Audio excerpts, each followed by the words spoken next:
What's so special about anniversary celebrations? Cool rewards, limited operators, new events, crippling depression because you can't get the operators you want, and also new merch. Every Arknights anniversary, there's always a merch known as the anniversary kits. A box full of Arknights goodies. So, merchception? Anyway, for the 4th anniversary, we have Terra Fatorum kit. Before I get into the main part of this video, which is unboxing this big old box, I already made an unboxing video of the Terra Fatorum kit. But the recording turned out to be a pile of garbage. I won't even let my worst enemy sit through the raw, unedited version of the scrap video. So I decided to do it again. That's why the packaging for some items are no longer there because I threw them away. There's supposed to be a plastic wrapping over this whole box, and that's gone now. Anyway, let's just ignore the packaging being missing and let's just focus on what is inside this big hunk of a box. Starting with the box itself, the Terra Fatorum kit comes in with a large cardboard box measuring at 34.5 by 25.4 by 10.5 centimeters. That's 13.6 by 10 by 4.1 freedom units for you Americans out there. Just a few centimeters bigger than the 2nd and 3rd anniversary kits, making this particular one the largest of the 3. On the top, there is a subtle engraving of various operators. Unfortunately, my camera was having a hard time capturing it, so you can kinda see it, but the engraving is actually clearly visible with the naked eye. Taking a look around the box, the word Arknights and the 4th anniversary Terra Fatorum kit is written on the long side, with the latter has a hologram finish, giving you that premium look.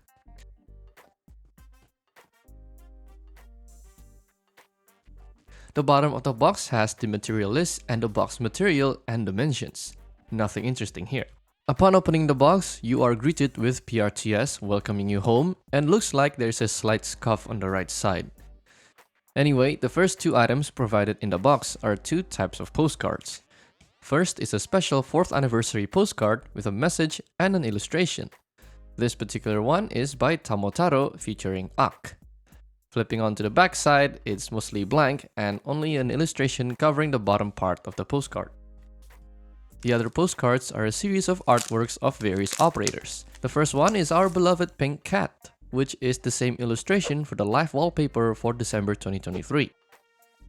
Each of the operator names are written in gold color on the bottom left. There are a total of 6 of these postcards, all with high quality illustrations.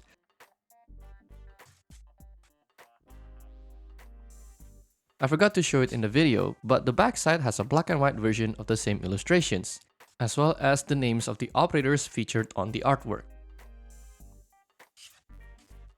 Below the postcards are the art books. Yes, art books, with an S, because there are 2 of them included in the box, Terra Fatorum Volume 1 and Volume 2.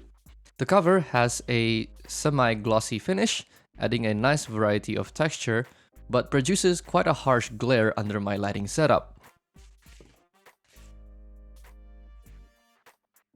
When put side by side, the cover creates a large illustration just like the one on the 4th anniversary postcard.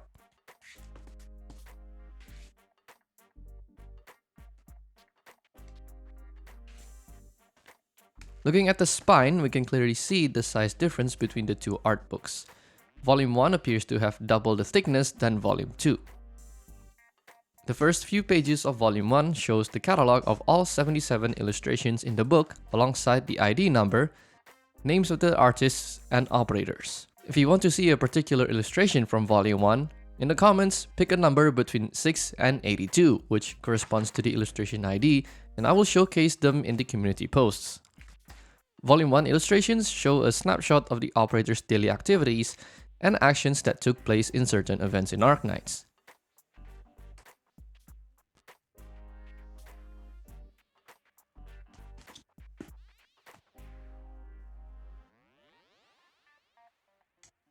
Each illustration is printed in high quality, allowing you to enjoy every little detail. Unfortunately, none of the operators are barefoot, except for one, but if you are a thigh enjoyer like myself, there are some pretty good ones in there. Moving on to Volume 2, the catalog shows that this volume contains 51 illustrations. Again, if you want to see a specific one from Volume 2, pick a number between 4 and 54, and also specify which volume you like to see. Each illustration celebrates holidays, milestones on various social media platforms, past events such as Dorothy's Vision, Il Siracusano, and more. The artist's name and the title are shown on the same page as the artwork itself, so the dimension of the prints are slightly smaller than Volume 1. I actually recognize some of the illustration here, such as the one of Saga to celebrate 360,000 followers on the EN Twitter account. Sorry, X. Of course, my favorite artworks are the ones with Texas in it, and there are plenty of them in Volume 2. Next, onto the final layer of the box. There are 3 items here, and let's start with this small white box. Inside are 2 wristbands. Both have Rhodes Island printed on it and other sorts of symbols. Each wristband is roughly 6.5 centimeters in diameter when unstretched, and it feels way too big for my stick-like arms because they move around too much.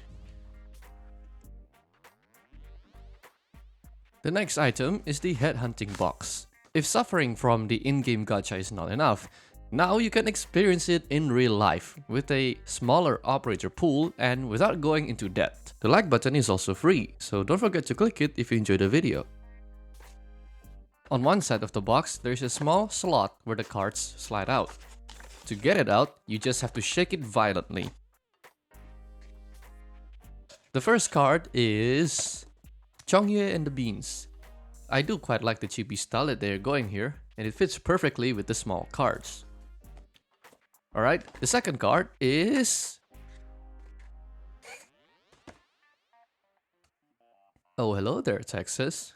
She looks adorable in this style. As you have less and less cards, you do have to shake the box a lot more vigorously to force the cards out.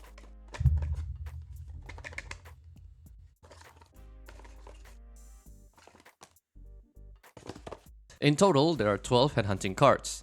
Each card is made of flexible plastic and measures at 9.5 by 4 centimeters.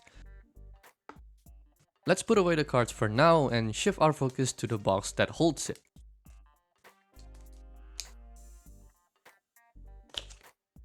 Inside is a thick cardboard structure with a large slot to hold all the 12 cards.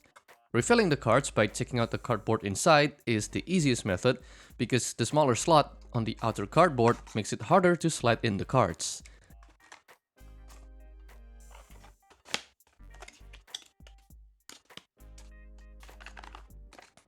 You know what?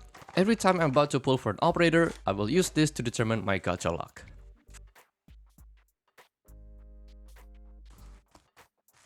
Finally, the last item in this box. The one item that made me want to buy the anniversary kit in the first place.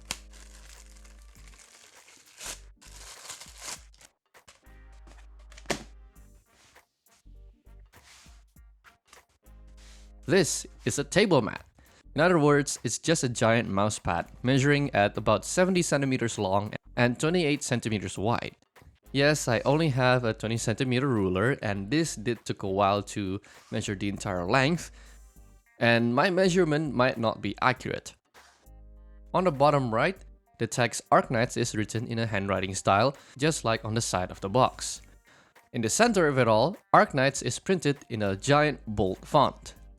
Inside, you can see the same illustration as shown on the art book covers and the 4th anniversary postcard. According to the provided description, this table mat is made of polyurethane leather, or fake leather, which emitted unpleasant chemical odor when I opened it for the first time, like it's fresh from the factory. Luckily, the unpleasant smell was gone after leaving it in the open air for a few minutes.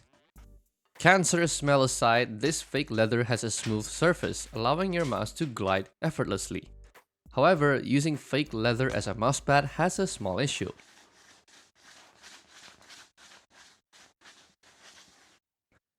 It's quite loud.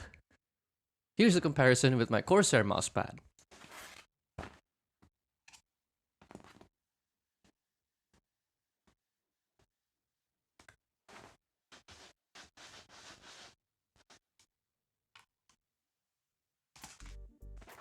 Regardless, the noise it made doesn't bother me that much, so I can let this pass. Besides, I'm not playing games that require aggressive mouse jerking anyway. Earlier, I mentioned the illustration on the table mat is identical to the art book covers, and here's a side-by-side comparison. At first glance, both look identical, but if you look closely, the mousepad illustration is more compact. For example, Aya covers a larger portion of Mumu's hair and coat, Muinar's hair is closer to the vertical grip of the Chris Vector, and Zima is shifted to a different position. That's all the differences I can spot, and if you do find more of them, share it in the comments below. Oh, one last thing. I found a paper sunglasses that came along with the shipping box. I wonder who it belongs to. In summary, the Terra Fatorum kit is pretty good. All the items are meant to be used as sort of decorations, and I do appreciate that the high quality materials are used. I especially like the table mat because it adds some color to my boring desk setup.